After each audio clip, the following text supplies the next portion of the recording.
consacres tout un chapitre justement à la nature, oui. davantage. On n'en a pas parlé du tout. Oui, puis du féminin, oui, comme tu voulais parler. Ben, je ne sais pas dans quelle mesure je retrouve dans ce chapitre-là. J'ai l'impression que tu avais besoin d'entrer dans cette réflexion-là, d'essayer de la cerner, d'en tracer des contours, mais sans nécessairement que ça agisse sur le reste de ton essai.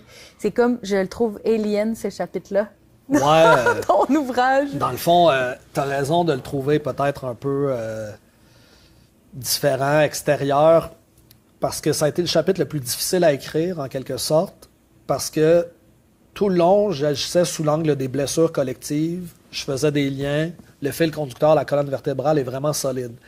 J'arrive à la fin, j'étais comme, bon, faut pas que ça s'arrête là, dans le fond. Et là, je le faisais lire par des amis, des parents, puis ils disent, ouais, c'est super bon, mais donne-nous donc une corde pour nous pendre, tant qu'à y être, ça finit là. Alors que j'ai d'autres amis qui disaient, non, c'est parfait, tu restes dans le tragique, puis il faut que les gens prennent conscience du tragique. Puis dans le fond, ton livre, ça devrait s'appeler Le peuple orphelin, puis c'est tout.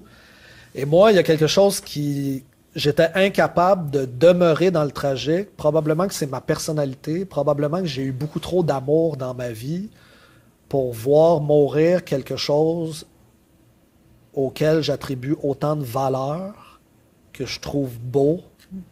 Donc, il y a quelque chose en moi qui est de l'ordre de l'archétype du sauveur, un peu chevalier sauveur, Don Quichotte, qui essaie de réparer les choses, de redonner de la dignité et de la valeur à quelque chose qui est en danger. Donc, on dirait que j'ai voulu faire ressortir une beauté et on dirait que la nature, le cycle des saisons, le climat s'imposait de soi-même, surtout à une époque où on a tellement peur, et avec raison, des changements climatiques. Quand je regardais la vie traditionnelle dans la vallée du Saint-Laurent, ce qui revenait sans cesse, c'était le cycle des saisons. Et comment la richesse du cycle des saisons était absolument magnifique. Et c'est comme s'il y avait quelque chose du territoire, de la nature, qui tapissait notre inconscient collectif et notre identité, et que je trouvais qu'il était nulle part ailleurs, c'était comme ça. Je trouvais que c'était unique au monde. Puis j'avais l'impression que c'était peut-être un peu banalisé, alors qu'il y avait quelque chose de si beau, de si magnifique à voir une nature si changeante, et que même que cette nature-là, c'est elle qui a toujours le dernier mot. Nos premiers morts, si on suit la théorie de René Girard du bouc émissaire, les premiers morts dans une culture, c'est significatif, ça attribue de la valeur au peuple qu'on est en train de fonder. Les premiers morts de Champlain et de Jacques Cartier, c'est vraiment l'hiver qui leur donne un coup de barre, où il y a plusieurs marins qui vont décéder. Dans nos grands récits, les François Paradis meurt dans la neige. Une des choses qui nous a le plus protégés comme peuple québécois, c'est le fleuve Saint-Laurent, parce qu'il est extrêmement difficile à naviguer. Et quand les glaces arrivent, les Anglais font « Merde, on s'en va d'ici, ça va être trop dur à naviguer pour le retour ». On a un rapport très ambivalent avec la nature, mais que je trouvais tellement beau et magnifique, j'ai voulu en parler et dire que ça tapissait en quelque sorte notre sensibilité et qu'il fallait toujours plus en prendre conscience et probablement mieux habiter ce territoire-là, mieux en apprécier sa diversité. Est-ce que c'est de là que l'humilité viendrait plutôt que de la honte? Oui, l'humilité, on n'a pas eu le choix d'être humble vis-à-vis de la nature.